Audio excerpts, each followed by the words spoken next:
Well, hi everyone. Today I'm with Jen Sims, and she's a play therapist and the clinical director of the Redwood Center for Children and Families. So, welcome, Jen. Thank you. Hi, everybody. Great. So, Jen, we've got 10 more minutes. What's one thing you would love for the world to know? The world to know that if we as adults create the right kind of environment and trust children and let them lead the way, they will make the right choices for themselves. Awesome. Well, that's pretty interesting. So, tell me, Jen, how did you discover this?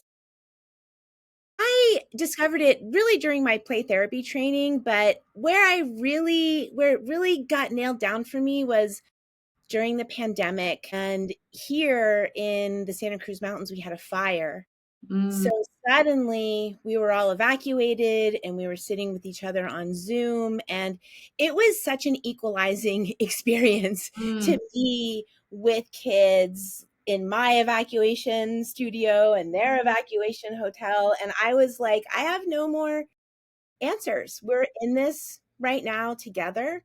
And that's when I learned, wow, I can really trust children because the way that they responded during the fires and during the pandemic just took so much resilience and creativity. And I got to see a lot of that just during wow. that experience. And I think that's when I thought, you know what? I'm in this. I'm working with kids forever. Yes. Yeah, I was a school counselor at the time. I Yeah. was a school counselor for 8 years. Wow. Yeah. That's really beautiful. I can really remember those times as you're Yeah. talking and just all the things that the environment changed so drastically. But kids found a way. I was talking to another play therapist. He's like, kids find a way. I thought it was such a beautiful quote. Yeah. Okay, so tell me, what's the first step that someone would take? I think the first step that someone would take would be to use any kind of reflective language with children, which is basically being a mirror. Okay. So instead of answering a question, mirroring what feeling you're seeing. So, what time are we leaving? You're worried about when we're leaving. So kind of centering that as opposed to just having, question and answer. I mean, using a reflection the first time I ever did it, it changed everything. So that's really the first step. Figure out what a reflection is and use that with your kids. I Yeah. love that. That's really beautiful. Yeah, I like to like notice, like you're saying, like noticing and reflect. I love the word reflection because I like to work with parents and say, kids can't really self-reflect very well until age 12. And so we are that reflection. And I think I can sense in myself whenever I reflect and it lands with a kiddo, just they get this feeling of like everybody gets that feeling. Yeah. And it really kind of ended, I don't know, power struggles.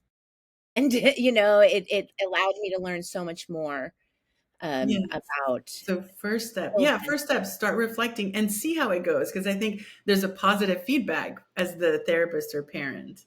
Yeah. Yeah. Yeah. Yeah. Very cool. Yeah, I was just working with a little girl yesterday and she was like, oh, that sometimes her mom just likes to ask her a lot of questions. And so I thought, yeah, let me get mom in here and we can just not that asking questions is wrong, but just take a breath and also weave in some reflection. So very positive, very powerful first step. So what's a common obstacle that people face? I think an obstacle is thinking that the prefrontal cortex is the most important part of our brain when really we could live without our prefrontal cortex. We can't live without our lower brain and our midbrain. So when we're doing a bottoms up approach like Mhm. child-centered play therapy, we're really working in the ideal part of a kid's brain, and I don't think that people understand that. A child has to feel relaxed and safe and empowered and trusted before they'll start making the kinds of decisions that we want to see them make. And telling most of the kids that I work with have already been told many, many, many, many, many times how they're supposed to act in the world. Right. That's like there's nothing different about what I'm going to say. So people get caught up in that. Therapists even get caught up in that. And I get caught up in that. I'll be like, is this Yeah. working? Am I doing anything? Should I just tell them something?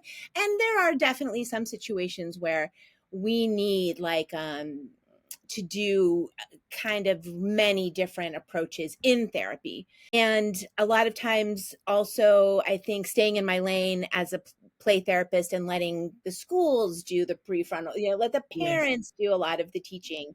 That's all. Let society and signs do the teaching versus me in therapy also saying, and you know what, you need to sit down, or, like you need to do a starfish breath, or I don't know. Yeah. Yeah, yeah, yeah. No, you got me thinking so much. Absolutely. And so how do I know if I'm doing it right? Think the kids. I just think you will see the change in the children and how they are with you. Maybe they are more relaxed. Maybe they play more. Maybe they're less defensive. Maybe they can start using more feeling words. Maybe they feel better about themselves. That's what I think is the best way to tell that it's working. And also, a child likes it. You know, Yeah. it's in therapy, when kids come to therapy with me, they like it. They're like, Yeah. "Look what I'm getting away with. I'm just playing the whole time." Yes, I think play is so important because as I was just thinking this the other day. Play grows brains and it Yeah, heals hearts and it bonds people, yeah, and that fun is so useful. I think in the growing, the play and the fun, and like you're saying, I love what you're saying about like staying in your lane. What is our lane as a play therapist? And I love it. It's like we get to work in that bottom up approach that you're talking about, and then yeah, not expecting them at school to also be doing therapy, but we handle this part, they handle that part. yeah. They're constantly getting messages at school: "Be safe, respectful, and responsible," or Yeah, walk, or yeah, upstanding. All that. That's appropriate for school. exactly. Yeah, so cool. And it's so interesting to me that you got this, like, because when we first started, you said that you can create the right environment, but it really came to you when the environment sort of fell apart and we all had to create it quickly. Yeah.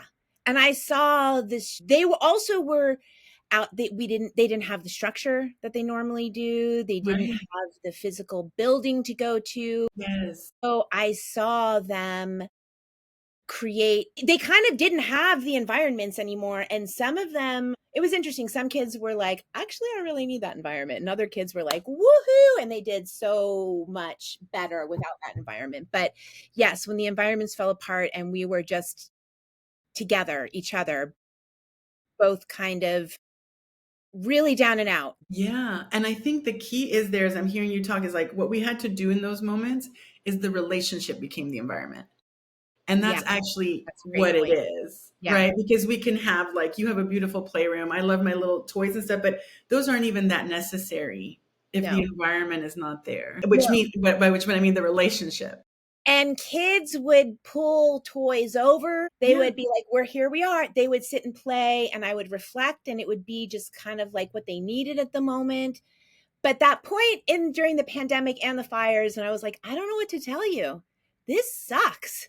This is really, really hard." And yeah, yeah, do your best. yes, And I'll do mine. Yeah, and then coming together after it was. yeah. Yeah, thank you so much. Yeah, that was definitely been a big learning curve for all of us. And I just love, like, you're encouraging people to find ways to do reflections. And Yeah, yeah. yeah, Thank you. absolutely. Super. Well, that's our time. Thank you so much, Jen. And Thank you. I'm going to put all your contact info so people can get to know more about you. Thanks again. Thank you. Bye-bye, everybody. Bye.